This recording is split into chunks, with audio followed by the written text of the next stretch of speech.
holds the all-time rushing lead by over 1,500 yards. And fellow Hall of Famer Tomlinson said yesterday that he doesn't think Emmitt's record will be broken. LT said that with the way the game is played today and the average career of a running back, there is no chance we will see a new rushing king. How about that? Now, Shannon, I do want to ask you about this, but Skip, I have a feeling you might have a special visitor joining you right now for Undisputed. Is there anyone sitting with you today? I do, Jenny, because somebody broke out of Ernestine's office, burst right up the stairs into the exercise room / loft where I'm coming to you from, and leaped in my lap. It's my little daughter, Hazel, my Maltese, because she said she wants to give Shannon a piece of her mind about LeBron James. So here she is. She wants to be a TV star anyway. So I just wanted to give her thank you very much. I need to get my nose clean anyway. So this this is Hazel for any of those out there who have not been introduced to her. Go ahead, Shannon. Well, Hazel, I do have an official Lakers 23 jersey coming your way in the very near future because I know you are a huge Laker fan. Nope, Finally, a Hazel she's shot. a Dallas I have been Cowboy waiting to fan. see Hazel. Way to go, Hazel. We got to talk about Emmitt. She's a star. She's Thank a star. you, Hazel. She's got a lot to say. Thank you for being here, Hazel. We appreciate it. Shannon, you can go get your dogs another time. Question for you. Do you agree that Emmitt's record is unbreakable? You know, guys, I hate saying never, but I think it's going to be very, very hard for someone to break this record. Skip, Emmitt averaged 1,200 rush yards for 15 seasons. Only 5 backs went over 1,200 yards last year. Derrick Henry, Nick Chubb, Christian McCaffrey, Zeke Elliott, and Chris Carson. Let that sink in for a second, Skip. You only had 5. Emmitt did that for 15 seasons. And Emmitt, Skip, they're not very many bell cow backs now. I'm talking about guys that take the majority of the workload. Because now, Skip, they split it up. And what we're seeing now, Skip, teams are willing to, okay, they draft you very high, let you play out that contract, and then they move on to someone younger. They've used you up. They've given you your 1,200 carries in a 4-year span, a 4-year span, and then they move on. And with the way teams now, Skip, they spread the ball out. They throw it a lot more than they run it.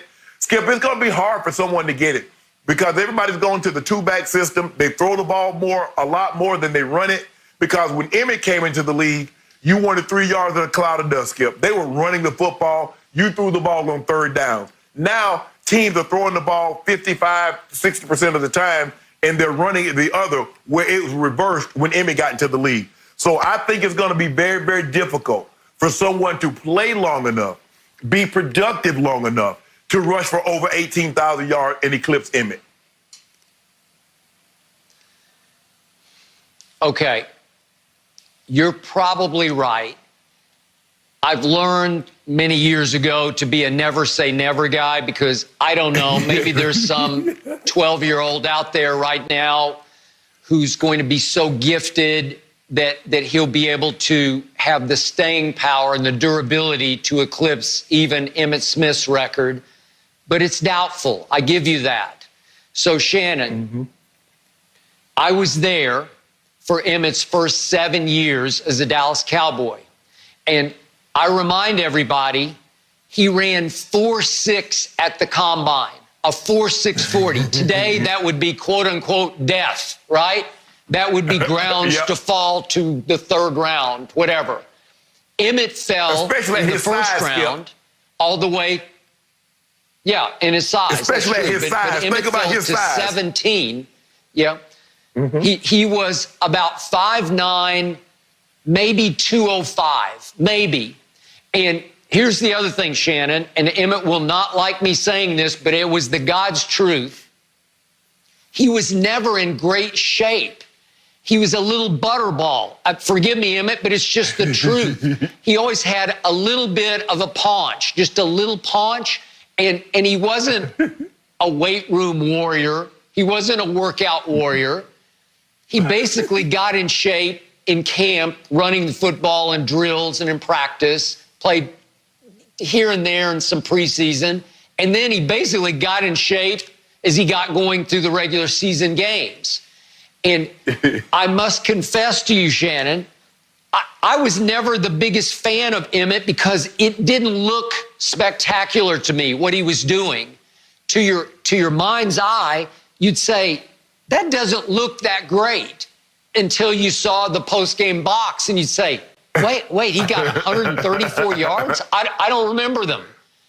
And I used to call him Emmy Smith, as in win an Emmy, because I can't tell you how many times he dragged himself back to the huddle, dragging his leg or his arm or his knockdown shoulder, quote unquote, and it looked like he couldn't go again. Histrionics, melodrama, and yet he always just kept going, and the more he limped, the better he ran. And I know they said that about the great Jim Brown. It looked like he'd drag himself back to the huddle, but Emmitt was constantly Emmy setting up a defense to say he's hurt. In fact, the great story, remember that last regular season game when Emmitt was at the Giants? Remember that game in what year? I'm losing track of what year it was. 93. I'm forgetting which year. 93. Yeah, it's like 92, 93, yeah. Yeah. Okay. And the great John Madden was so impressed that Emmitt gutted it out with a shoulder injury. And remember, it was for all the marbles against the Giants. You know, it was for home field and everything. It was for the division. And Emmitt gutted it out. And John Madden walked all the way down from the TV booth to the locker room to say, hey, congratulations, young man. That was as heroic a performance as I ever watched, said John Madden.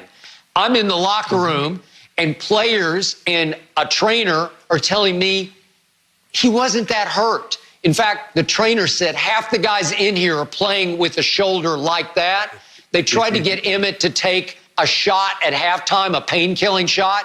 He was afraid of needles. He wouldn't take the shot. So my point was, I don't even know how hurt he was in that game. But all I know is for 15 years, he averaged playing 15 games a year. Well, that in and of itself today is impossible to even wrap your head around. And over those 15 years, he averaged 4.2 yards per carry. Well, if you can last 15 years and play 15 games and average 4.2 every time you touch the football, what do you think's going to happen? Well, all those yards are going to happen. So Shannon, in the end, it's what Norv Turner told me in 1992. He'd never seen a player, a running back, with such incredible quickness in what Norv called a confined space. Emmitt ran between the tackles at 5'9", 205. But he was so quick and slippery that, and remember, he's behind one of the all-time elephant offensive lines, just a dominating, just zone-blocking, power offensive line. And Shannon, they got to the point where Emmitt wouldn't even hit the hold called. So they quit calling it for a certain hole. They would just go Emmitt right, Emmitt left. We'll hand it right or toss it right, hand it left, toss it left. And Emmitt would just, as they say, run or duck to daylight. And he was so low slung that he could duck and dart behind the elephant offensive lineman. And all of a sudden, quickness in a confined space, nobody could get a clean shot on him. Nobody could get that one shot that could put him down or hurt him or even career threatening. Nobody could do that because he was too quick.